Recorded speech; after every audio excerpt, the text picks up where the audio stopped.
আপনারা যদি আমাদের পাশে থাকেন, আপনারা যদি আমাদেরকে সহযোগিতা করেন, ইনশাআল্লাহ আমরা আই হ্যাভ এ প্ল্যান বাস্তবায়ন করতে সক্ষম হব। আসুন আমরা আল্লাহ রাব্বুল আলামিনের দরবারে হাত তুলে প্রার্থনা করি, আমরা যেন এই রাব্বুল আলামিন, এই একমাত্র মালিক, এই একমাত্র পরওয়ারদিগার, এই একমাত্র রহমত দান করে, এই একমাত্র সাহায্যকারী, আজ আপনি যদি আমাদেরকে রহমত দেন, তাহলে আমরা এই দেশের মানুষ কঠোর পরিশ্রম করার মাধ্যমে আমাদের প্রত্যাশিত বাংলাদেশকে গড়ে তুলতে পারবো। আর যদি আল্লাহর রহমত এই দেশ এবং এই দেশের মানুষের পক্ষে থাকে, আল্লাহর সাহায্য, আল্লাহর দয়া এই দেশের মানুষের উপরে, এই দেশের উপরে থাকে, ইনশাআল্লাহ আমরা আমাদের প্রত্যাশিত বাংলাদেশ গড়ে তুলতে সক্ষম হব।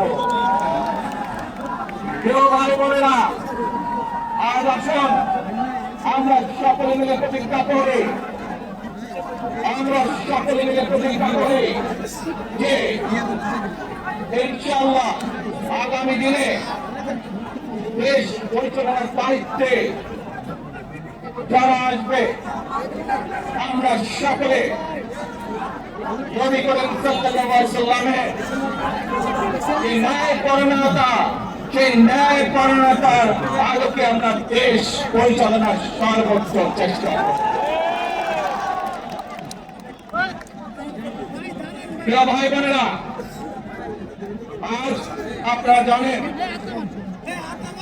এখান থেকে আমি আমার মা দেশত্রী খালেদা জিয়ার কাছে যাব। যে মানুষকে এই দেশের মাটি, এই দেশের মানুষকে থেকেও বেশি ভালোবেসেছেন, তার সাথে কি হয়েছে আপনারা প্রত্যেকটি মানুষ সে সম্পর্কে অবগত আছেন। সন্তান হিসাবে আপনাদের কাছে আমি চাইবো, আজ আল্লাহর দরবারে আপনারা দোয়া করবেন যাতে আল্লাহ আমাদের তৌফিক দেন, উনি যাতে সুস্থ হতে পারেন। প্রিয় ভাই বোনেরা, সন্তান হিসাবে আমার মন আমার মায়ের বিছানার পাশে পড়ে আছে সেই হাসপাতালের ঘরে, কিন্তু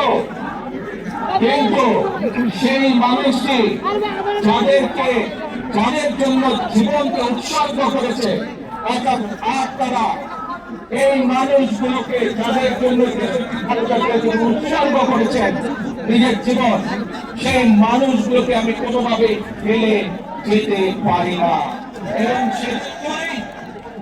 সেজন্যই আজ হাসপাতালে যাওয়ার আগে আপনাদের প্রতি সহ টেলিভিশনগুলোর মাধ্যমে যারা সমগ্র বাংলাদেশে আমাকে দেখছেন, আপনাদের সকলের কাছে কৃতজ্ঞতা প্রকাশ করার জন্য আজ আমি এখানে দাঁড়িয়েছি।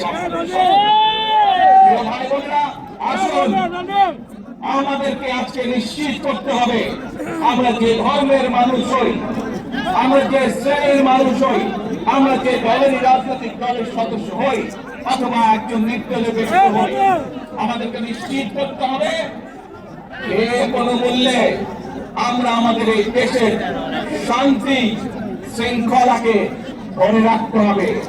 যে কোনো মূল্যে যে কোনো বিশৃঙ্খলাকে পরিত্যাগ করতে হবে। যে কোনো মূল্যে আমাদেরকে নিশ্চিত করতে হবে যাতে মানুষ নিরাপদ থাকতে পারে। শিশু হোক, নারী হোক, পুরুষ হোক, যে কোনো বয়স, যে কোনো শ্রেণী, যে কোনো পেশা, যে কোনো ধর্মের মানুষ যেন নিরাপদ থাকে, এই হোক আমাদের চাওয়া আজকে। প্রিয় ভাই বোনেরা, আসুন প্রিয় ভাই বোনেরা, সবাই মিলে আজ আমরা প্রতিজ্ঞাবদ্ধ হই, সবাই মিলে করব কাজ,